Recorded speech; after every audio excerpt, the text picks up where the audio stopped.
Hidely ho there, neighbors. It's been a while. I don't even remember. I barely. What is this? Oh, it's a Jagdpanther. That's right. Oh boy. Okay. Well, it's Sunday, May something or other, and it's Mother's Day. So, to all the great moms out there who had high hopes and still smiled and loved us when we didn't meet any of their expectations. Happy Mother's Day to everybody, even to the ones who had sons that were mild successes. There you go. Mm-hmm. Cheers. I know this is the swallow of the gods.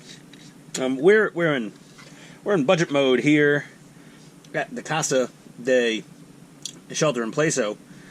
So yeah, buying Budweiser. It's cheaper. I'm still buying some good IPAs. Don't worry, guys. I haven't exclusively lost my mind.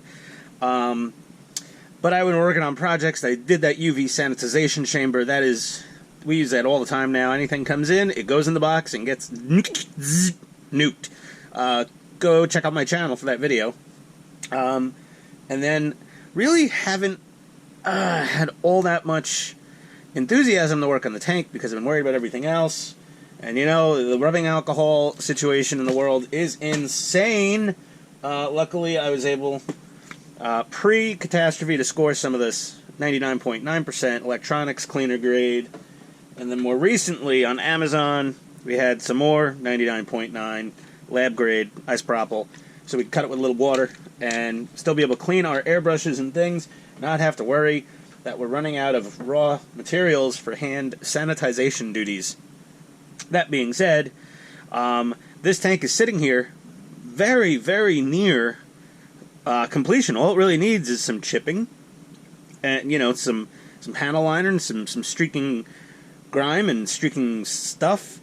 And, I did some things, and this is where I was stuck at. So, one thing I hate doing is doing something for a second time because of, well, it's worse when it's my own failure. Okay, because it's like your fault. You screwed up. You needed to do something over. So, like these little bits, I made them out of metal at first. They didn't have the holders or the hooks to hold themselves down. So, okay, my failure. Now, those tow cables I bought, the damn things didn't fit. They were too short to fit in the kit instructional manner. So I had to get a second set of tow cables. These are for a King Tiger, but with a little trimming, they fit perfect. I have them primed right now with etching automotive grade primer. And I have to paint these tow cables. Painting the tow cables, it's literally like, when there was a skinny kid and they said, what do you got to do? What do you got to do? You're so skinny, you got to jump around in the shower to get wet. Yeah, I mean, that's kind of how it feels airbrushing tow cables. It's a pain in the ass. I mean, you waste a lot more paint than you use. I could paint them by brush, I guess. I don't know. That seems problematic for me sometimes. I don't have the steadiest hand in the world. But yeah, once these tow cables are done, that's basically it for the stowage. And I have this thing. I mean, it's probably, generally accepted practice, is you wait to weather until your stowage is on, so you can evenly weather your stowage along with your tank and make, I don't know. Some people might do it otherwise. I have no idea. Some people do things a different way. Everyone has their own method to their madness. Some have more madness than others. Some have more method than others. I don't know. I'm a little bit of both. But yeah, this might not get published on Mother's Day, but I'm starting this episode, I don't know what number, I don't know what day of the week it is, I barely even know what time of the day or day of the month it is. That's how things are going, I'm still working full-time, my 9 to 5, from home, remote. The dogs are still driving people nuts, and, I've been in a quest to reduce expenses and save some money since we ended up spending a lot more money on, stocking up on things, medicines and first aid type stuff and things relevant. There we haven't been stocking up on vocabulary these days. Relevant to the situation at hand and to the anticipated potential situations to unravel in the very near-term future. I want to be prepared. So, I watch a lot of those prepper channels. I do. And I watch a lot of the tool channels, and I want to watch this. So what I did yesterday is I didn't work on the tank. I enraged the wife for a bit, as is the common daily practice here, is to set her off, whether intentional or not. It's usually unintentional, to be honest. I'm just a giant blithering idiot. Jerry Seinfeld had a new comedy special out. He said, husbands want to make their wives happy. We simply don't know how. We want to. We want you to be happy all the time. We just haven't figured it out yet. Don't know how many more thousands of years it's going to take. But either way, saved $100 by fixing the little Bissell spot cleaner vacuum that had an internal fluid delivery issue. Saved $100+ right there by fixing that with like a 25-cent vacuum hose connector. So she was mildly impressed. Fortuitous, because that tool is just used when a dog does something bad on a rug or piece of furniture for it to suck up the piss. And I am the primary piss sucker here. But she went to suck up the piss the other day. Oh, that sounded bad. She went to extract the urine from the upholstered surface the other day. And the water goop with the cleaning stuff was just dribbling out everywhere from the handle. It was not working with the little spray nozzle. Fix that. We're prepared for the next, hopefully never have it again, but we are prepared for the next accident involving dog urine, should it occur. Then, to avoid calling in the very expensive skilled labor that is the plumber, not a fun job. I mean, dealing with people's sewage, primarily, is there's no joy in that. So I replaced a drain P-trap underneath one of the bathroom vanity sinks, got that done and fixed, and then we had a dying tree next to the house. The landscaper said, "Hey, you got to cut the tree down, man. It's not looking good." He showed me it was bad. It was rotted halfway apart. I don't know how it was standing up. Got a new tool with birthday gift cards. I usually would spend them on tank stuff, but this time I spent them on a Makita 36-volt LXT pole saw. The thing is so fun to use. It's almost more fun than tanks. Almost. It's one of those Reddit/r/oddly satisfying moments. Just cutting a tree down piece by piece with the pole saw. It was a manageable sized tree for one man to handle, even though it was still unsafe for me to do so by myself without someone pulling on a rope or spotting or something. I didn't break too much stuff, honestly, and the tree's mostly gone, so that was fun. There's now a giant pile of dead tree pieces behind my dog park in the backyard, but that wasteland is a project for another day and not for me. That's going to be for the skilled landscaping professional. There's so many people in your lives that you need to do things for you. Should you not be able to afford them or they not be available, you should know how to do some of these things by yourself. So the whole backyard clearing of the garbage, I could do that myself. I have the tools and the skills and the knowledge to do it myself, but I don't have the body to back up that check. I could write it, but can't cash it. But yeah, the plumbing stuff, basic plumbing, I'll call the plumber. If push comes to shove and I needed to replumb this entire house and I could get a hold of materials for it, I could probably do it myself. I wouldn't want to. I'd probably booger it up, but it would work. But electrical, same thing there. A little more dangerous. You can burn your house down. I fixed a leak in the AC condenser evacuation pump drain tube the other day. Jeez, the house has been falling apart the longer we're using it. 7 days a week now, 24 hours a day, instead of being out at work and using those systems. So I think that potentially is why we're having some more problems happen, is we're putting more stress on the system. German tank in front of me while I'm putting stress on systems. They were very good at overstressing the engine and transmission units of the original Tiger tank by making bigger, heavier, meatier, armored-y, bigger, gundier things that, so there we go. That segued nicely into some actually useful information for once.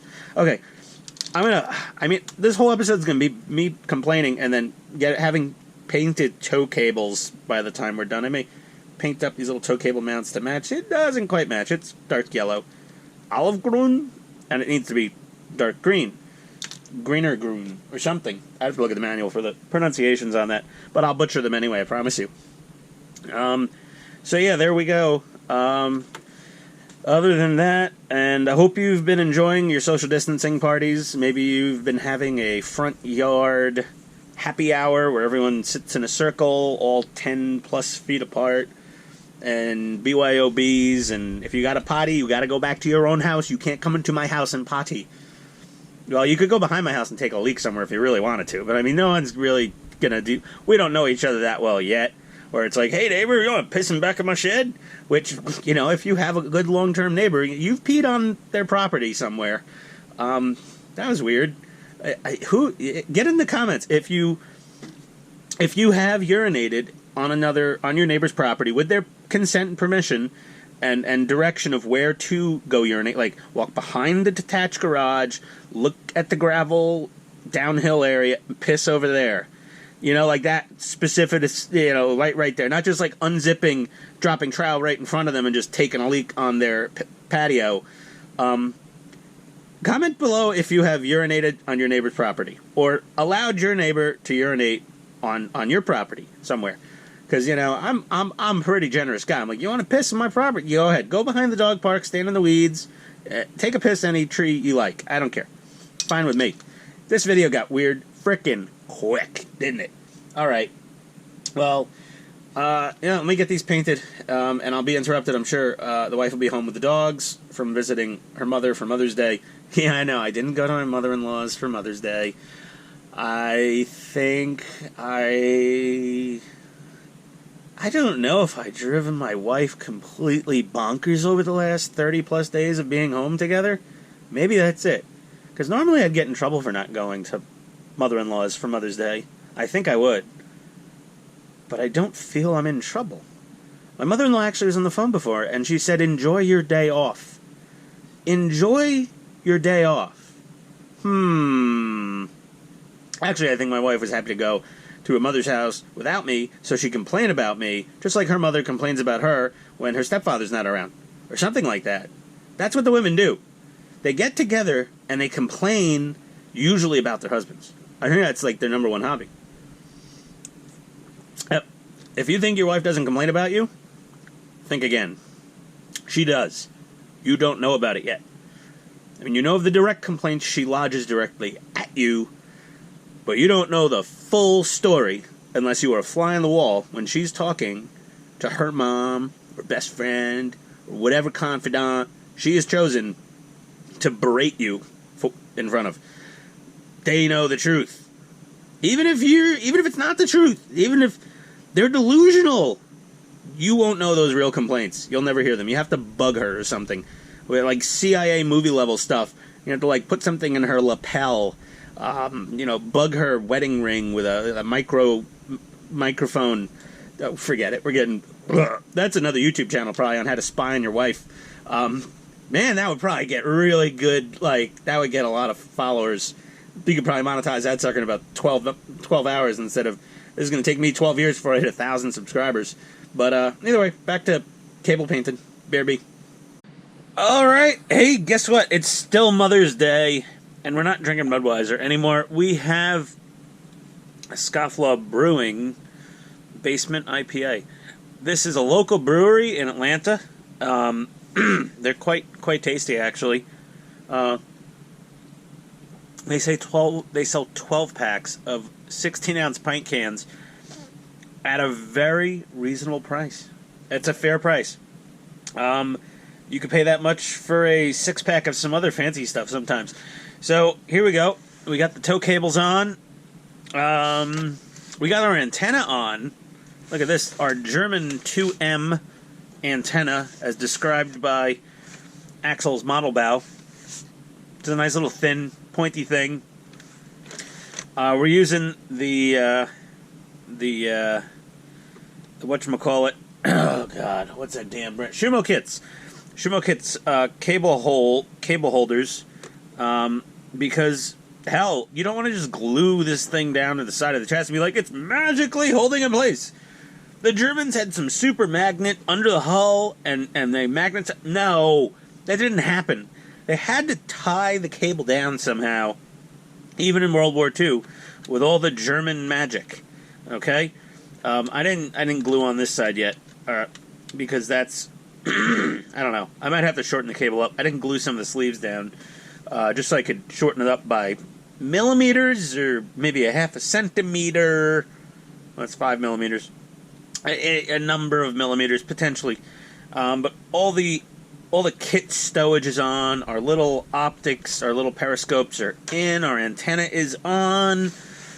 Our exhaust is initially rusted. It looks pretty cool.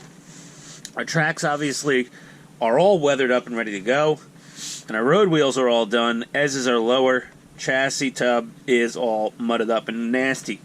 Now, I started doing some dark brown and black panel liner on here, and you can look at that. It really doesn't show up very well. Even the black, it barely shows up on the brown and the green.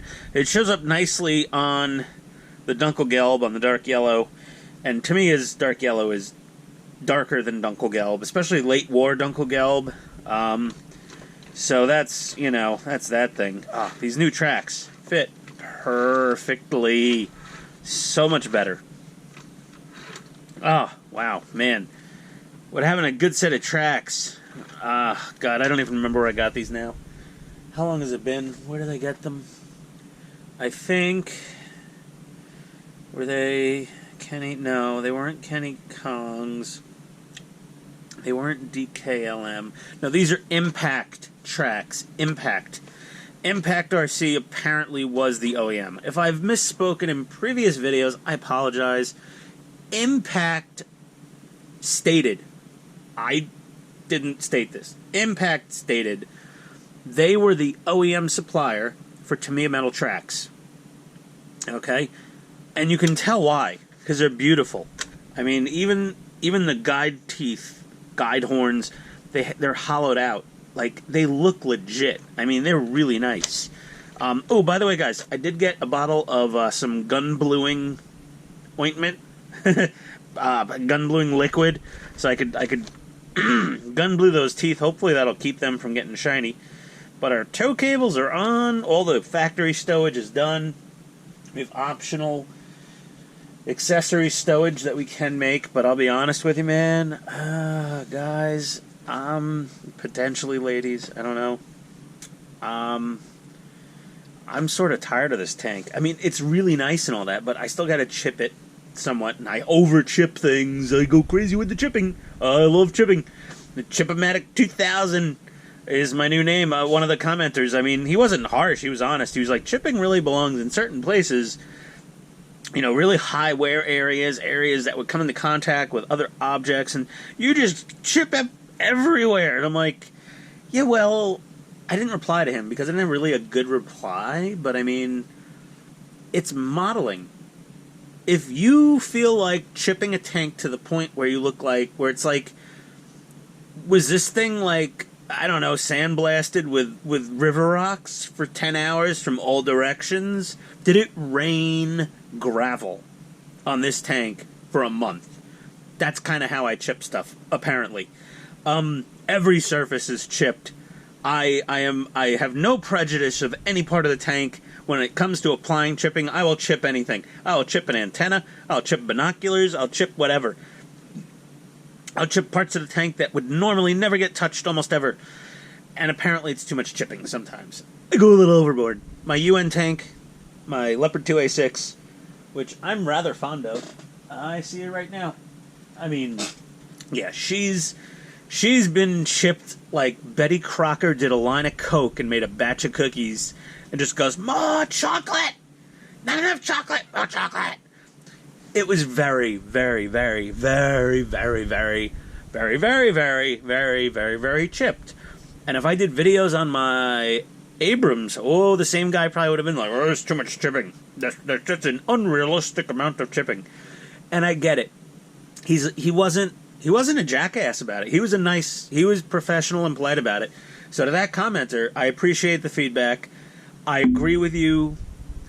I go a little beyond normal realism sometimes in the amount of chipping or weathering, but I mean, come on, sometimes, you know, I feel like Andy, he thinks he's going overboard, and sometimes I'm kind of like underwhelmed with the amount of weathering, even though he says he's weathered the hell out of it. And then you got like Night Shift. That dude, he goes hardcore on some stuff. And I mean, models sometimes are unrecognizable afterwards. You know, like, what happened to this thing? It always looks awesome. So, I get it. I'm going to chip this moderately.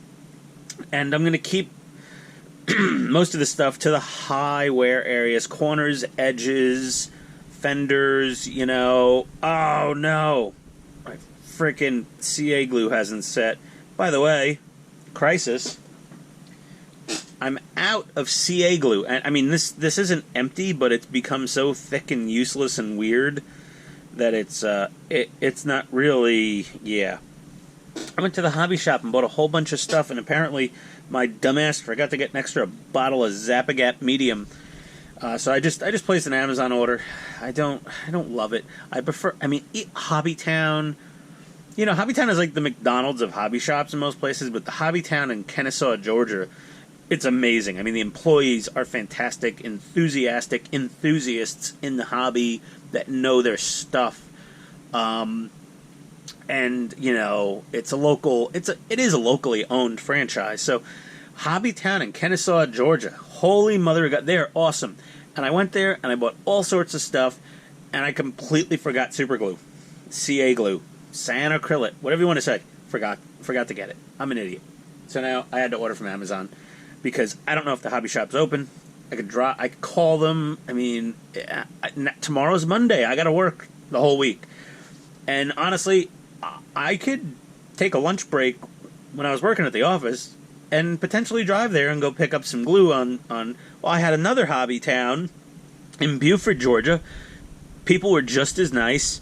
They were just as knowledgeable. It was a smaller hobby town. They had a little less variety of the modeling stuff and a little more of the RC and, you know, ready to run type thing. But that's what a smaller hobby town has to do to survive.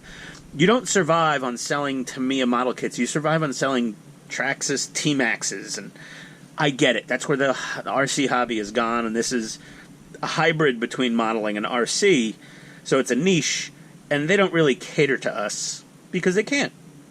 It's like Chick-fil-A having the fish sandwich available every day of the week, every day of the year, because the Chick-fil-A fish fillet sandwich is amazing, but they only have it when, I guess, the church holidays require people potentially abstain from eating meat.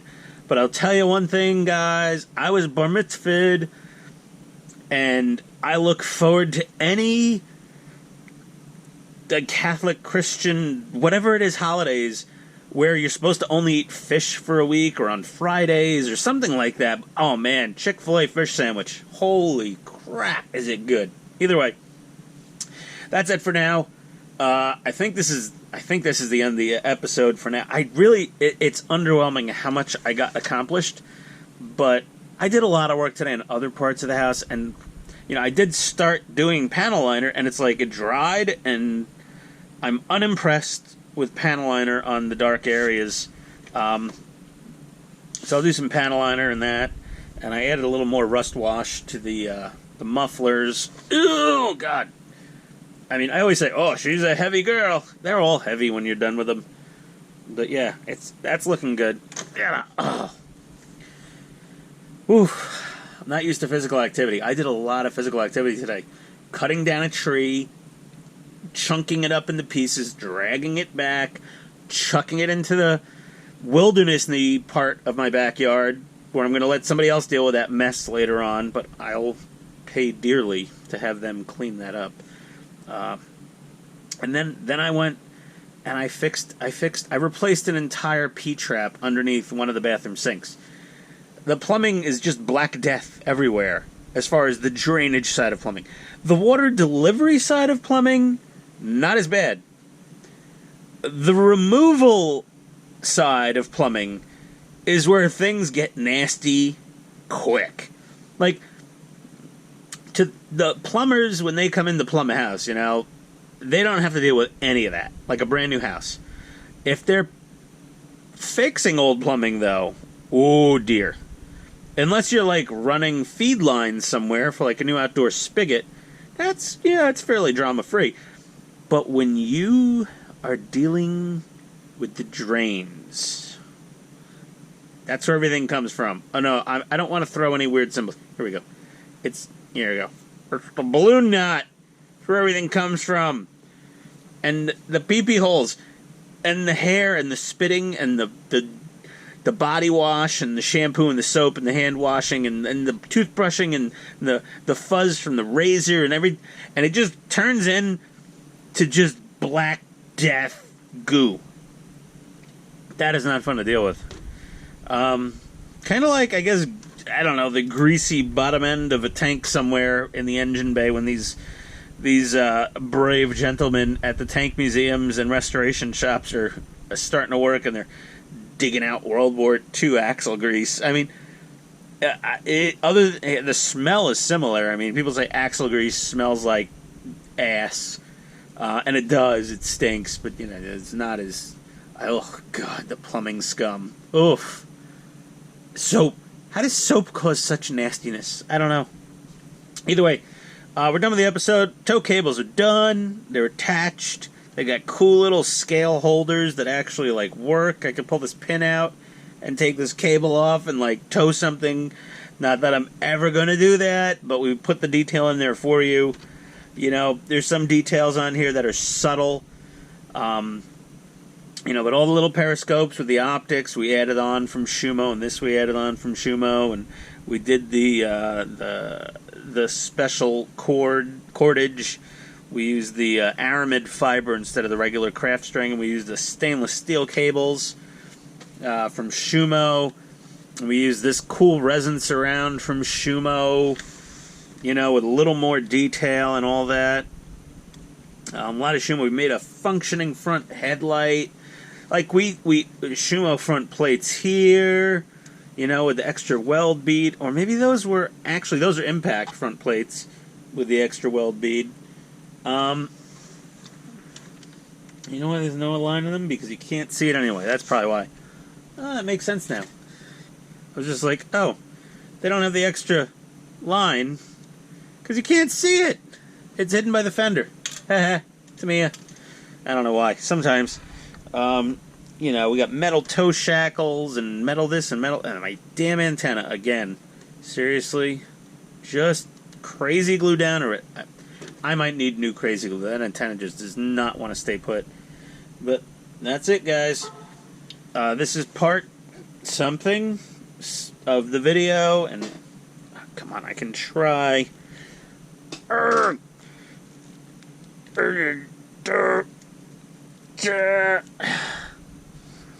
Hold on, let me pull off this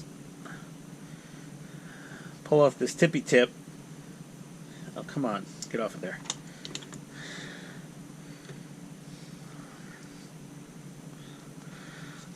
Let's see. Can we get any glue out of this bottle? I think it's thickened up internally. Oh my God! Well, oh no! Got way too much. Okay, we got some glue out of that sucker. It's very thick.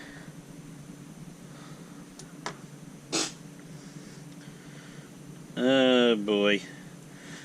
Well, that's gonna be a big booger of crazy glue when I'm done. I can paint over it, I guess. Yep. My Zappa-Gap is Dunsies. She's a goner. I really thought I bought more glue when I was at Hobbytown. I can't believe I didn't buy more glue. You know when I could swear nope, apparently not. I could swear all I want. I know I got a dead bee and, there's a dead flying insect on my workbench somewhere. It's not, that's not pretty. I have the bugophobias. Okay, well either way guys, that's the end for now. We'll come back with some updates. Hopefully when our new super glue arrives. Hopefully this antenna stays in. And we will do the weathering. We're going to do the chipping and the streaking grime, the streaking rust, and obviously some more panel liner, mostly on the Dunkelgelb, the yellow areas. We're going to do panel liner heavily because it shows up, and then everywhere else, it's just, whatever. Figure it out. It'll be fine. It'll look good when we're done. If anyone knows where the fuel filler is, I want to use the oil deposits. I'll figure it out. I could research it myself, but I could be lazy. Put it in the comments. Where do they fill the fuel on the back of here? Okay? There's this. There's a few things under the back. That's for, like, starters and track tension, though. Yeah, I'm assuming it's somewhere in this vicinity is where the gasoline or diesel goes. But, yeah, let me know. Thanks, guys. Thanks for watching. I'll see you next time. Don't die a crazy virus. All right? Later.